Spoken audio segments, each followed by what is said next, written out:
I would recommend first definitely the section on critical care. If they are subscribing, they should subscribe to the Speed DM Critical Care program. In that, the critical care part should be covered definitely. Along with that, of course, the general medicine part will be there. I bring in all the wishes and greetings on behalf of all the faculty members of Speed Medical Institute to Dr. Sreehari Anil for scoring a topmost rank of AML rank number 1 in DM Acute Care and Emergency Medicine. Congratulations to you, Doctor. Thank you. Great. Can we know a brief background about yourself from where you started till date? Sir, I am Sreehari Anil. I had did my undergraduation from Maulana Azad Medical College, Delhi. Subsequently, I pursued my MD medicine in AIIMS, Raipur. As of now I am working as a senior resident in medical ICU JIPMER. So, considering that I was working in ICU, that's why I thought I'll write a branch which is somewhat closely related to ICU management. So that's why I picked this branch. Just 3 months back, I thought I'll write this branch. Excellent, excellent, Doctor.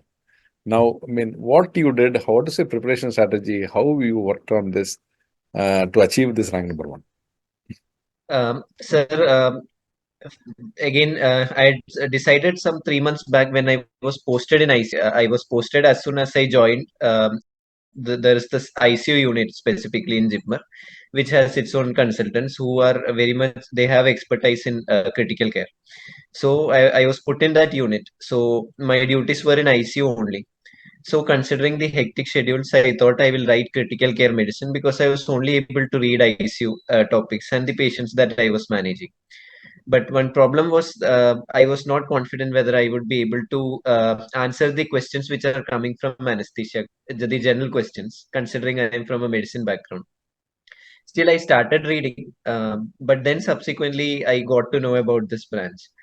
So I researched about this branch a bit from the resident who is doing there in PGI Chandigarh. This program is only there in PGI Chandigarh. It is run by the general medicine team, and the postings are mostly in ICU in emergency and ICU under general medicine. And there are rotations in the medicine specialty ICUs like hepatology ICU. So this is a new branch which general medicine has started. Per se, a critical care with a general medicine under general medicine guidance. Great, Doctor. Now, So what yes, all you read, how you read, I mean, what all questions asked? Can you tell us something on that? yes, sir. Like I told, when we hear about this, the name of this branch, it looks like the topics will come from emergency medicine, the core emergency medicine. I was initially at the impression I will start reading Tintin Ali, the Bible of emergency medicine, the pediatric resuscitation algorithms, all of those which we are not exposed to in medicine, the trauma surgery, all of those. Subsequently, however, when I talked to the resident, he gave me clarity that I just have to prepare just like preparing for critical care, DM critical care. And the good thing is the general questions will come from general medicine. And that can be attempted for someone who is pursuing, who has completed general medicine. That can be easily attempted. So I only read, it's like a aspirant prepares for DM critical care. I prepared that way only. Subjects I focused mainly on these the topics in ICU. For example, in respiratory medicine, the topics in ICU will be pulmonary thromboembolism, ARDS. Similarly, in neurology, the ICU topics will be stroke, Guillain-Barré syndrome. In AKI and CRRT, all those topics, whatever are the systemic topics which come in ICU, which the patients who frequent in ICU, those that way I read. And then the special topics, the core critical care such as intracranial pressure wave monitoring, uh, and similarly the capnograph. All of those core critical care things are also important, which a medical PG might not be exposed to during the training days of PG. So you were able to watch all the videos of critical care? Uh, Sir, I had watched the NEET-based series in critical care. That was very good. I enjoyed the toxicology section. Toxicology is very important in this. I forgot to mention toxicology is extremely important in this. There were plenty of questions which came from toxicology. There was there was an ECG finding in tricyclic acid tricyclic antidepressant toxicity.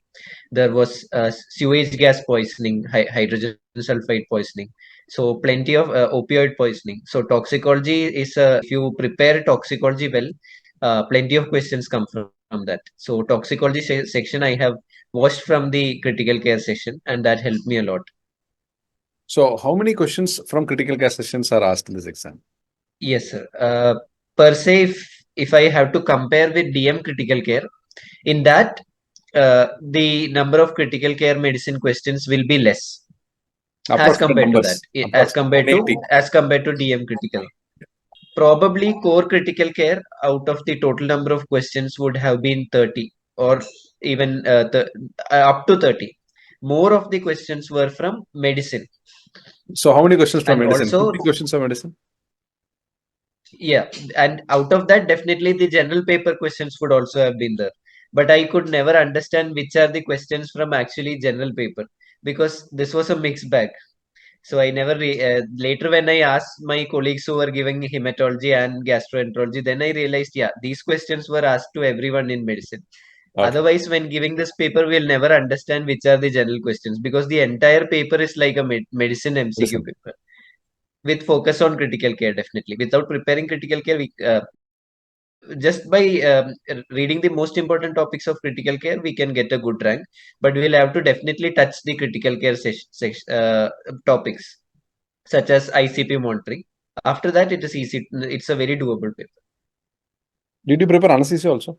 If I was attempting DM critical care, I would have definitely prepared anesthesia. So by some stroke of luck, I came to know of this branch. So due to that, I I did not have to prepare core anesthesiology. Sir. Okay, because in our critical care INISS preparation, what we Yes, used to have anesthesia, we have critical care medicine, we have general medicine. yes, So, I mean, I think it is a pick and choose for you, I believe. yes, sir, yes, sir. So I was going to prepare from anesthesia, maybe revise my anesthesia from MBBS that I had read. That was in my plan when I was initially reading for DM critical care. And subsequently, when I came to know of this branch, I told this, yeah, this will be easier for me. And again, it's same. It is for the ICU managed by the general medicine team in PGI, just like the anesthesia ICU. Doctor, can you just summarize us in speed learning app? I mean, how you came across speed learning app? I mean, we want to know that. I came across it as a recommendation from my senior sir, and when I checked the initial few videos, I liked it. And the special thing I like about Speed is the thing which is centered on Harrison, the videos which are Harrison based. That helps to deliver the most important crisp points of Harrison in a very easy way, and the most important tables. Doctor, can you tell us in what all we should read? Suppose in speed learning app someone takes. I mean, Yes. what all for this DM acute care emergency medicine? What all folders and what all videos you should choose and to read and to prepare. So we'll make a template and put it in for students who are preparing it. Yes, sir. I would recommend first definitely the section on critical care. If they are subscribing, they should subscribe to the Speed DM critical care program. Hmm. In that, the critical care part should be covered definitely. Along with that, of course, the general medicine part will be there. So they should focus on the general medicine topics, which, like I mentioned, the patients who will come to ICU, for example, pneumonia, Hmm. for example, ILD won't be focused so much. ILD is mostly an OPD topic. Asthma, even if it will be asked, it will be an asthmatic exacerbation. So whenever we are going to each system, we should think of the patient who will be coming to ICU and who will require critical care. Those way they should focus on, and later on, if time permits, then can go to the other general medicine topics also. But mostly, if a emergency medicine or a general medicine PG is attempting it, definitely they will know have a general Idea. idea about most of the topics. So if time permits, then they can cover the later part of the later topics, such as the OPD topics, such as maybe dementia, all of those. Although that is just for the general paper. For critical care, it is, for example, in neurology, dementia won't be asked in this specialty per se. However, in neurology, definitely meningoencephalitis will be asked. Understood, doctor. Now, can you tell us the Harrison based sessions has to be completed for this? Yes, Harrison-based session has to be completed because even in interview also I noticed the teachers who set the paper, they are very much centered on Harrison. The three questions which were asked to me from interview, it was from Harrison. Stepwise they were asking. For example, when they were asking me ARDS, they were going stepwise in whatever was written in Harrison. Stepwise they were asking me. For example, prone positioning, whatever was mentioned in Harrison, they expected the answers in that. So there is an inclination towards Harrison, considering again the paper is set by a general medicine team. You have nailed it correctly. Now, how many questions did you answer in this exam? Sir, I left two questions. Otherwise, I answered everything.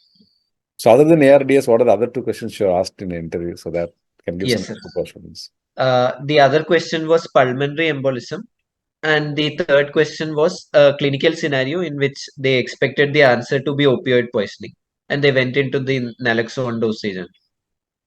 In every Acute, question, definitely they will expect us to answer by the airway breathing strategy. We have to go through that. That our practical skill will be tested in interview. We should not immediately jump to giving naloxone by ignoring the checking RBS. So they will expect us our practical effort. great, because this insight is very important for this specialty actually. That's why I was asking you so many questions. Yes, sir, definitely. Even I was also not sure about this branch when I first read of it in the prospectus. Only once I asked a resident who was already in that branch, then I got to know that this is basically a DM critical care more than an emergency medicine. Although it is labeled as that, acute care and emergency medicine. Definitely, that insight was important for me also that I got from the resident. Now you have opened eye for many. Now, for future aspirants of a DM acute emergency care medicine, what will be your advice? It is a good branch. Both MD emergency medicine and MD medicine aspirants can take. Of those MD medicine aspirants who feel they DM critical care, if they just now are deciding to go with DM critical care, they feel they are not comfortable reading the anesthesia part. Maybe they can have a go at this branch Okay. because this is also like the same. I am not sure about this exposure that in this branch which give that this branch gives to the surgical patients, such as for example stoma, the core surgical patients, because ultimately even this is also important.